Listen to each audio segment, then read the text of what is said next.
penolakan dan pengusiran terhadap ratusan pengungsi Rohingya oleh masyarakat kian marak terjadi. Puncaknya, pada Rabu, tanggal 27 Desember tahun 2023, 137 pengungsi Rohingya yang ditampung di Balai Mesraya Aceh, Kota Banda Aceh diusir oleh sejumlah mahasiswa. Masa mahasiswa dari berbagai kampus di Aceh ini mengangkut warga Rohingya ke kantor Kemenkumham Aceh, setelah sempat berunjuk rasa di Dewan Perwakilan Rakyat Aceh. Kami mengangkat Rohingya ke mobil, kita mengantarkan Rohingya ke Kemenkumham Aceh, ucap Korlap Aksi, T. Wariza Ismandar, dikutip dari Kompas.com, Rabu. Pengungsi Rohingya sebenarnya sudah ada di Indonesia sejak 2011. Kala itu, warga setempat menyebut mereka sebagai manusia perahu. Gelombang pengungsi Rohingya pun terus berdatangan hingga awal 2023. Tercatat, sudah belasan kali mereka masuk ke Aceh dengan total penumpang 1.802 orang sejak 2011 hingga awal tahun ini. Lantas, mengapa gelombang penolakan dan pengusiran baru-baru muncul akhir-akhir ini?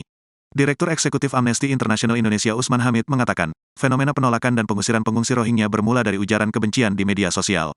Menurutnya, ujaran kebencian terhadap kelompok ini banyak disulut oleh penyebaran misinformasi dan disinformasi. Kami menyesalkan sekali ujaran dan tindakan kebencian terhadap pengungsi Rohingya yang baru-baru ini terjadi di Aceh, ujarnya saat dihubungi Kompas.com, Jumat, tanggal 29 Desember tahun 2023. Dia memaparkan, banyak akun bodong memulai narasi anti-Rohingya dengan menyerang berita dan suara orang-orang yang meminta pemerintah untuk menerima mereka.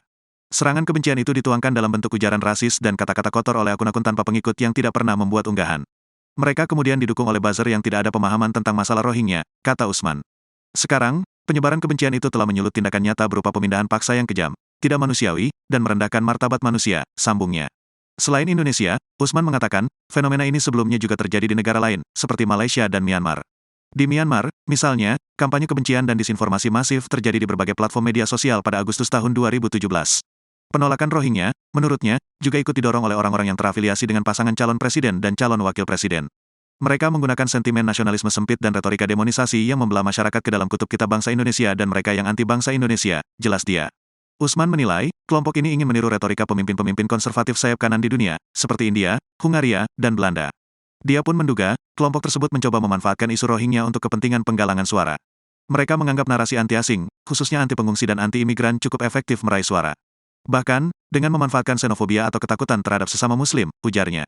Usman menyampaikan, guna mencegah kebencian kian meluas, pemerintah Indonesia perlu menyampaikan posisi yang jelas dan berpihak pada kemanusiaan. Termasuk, memberikan perlindungan kepada pengungsi Rohingya dari persekusi dan diskriminasi. Pemerintah Indonesia bersama negara-negara di berbagai kawasan pun perlu mengambil langkah nyata untuk mencegah sentimen negatif dari sekelompok orang terhadap Rohingya.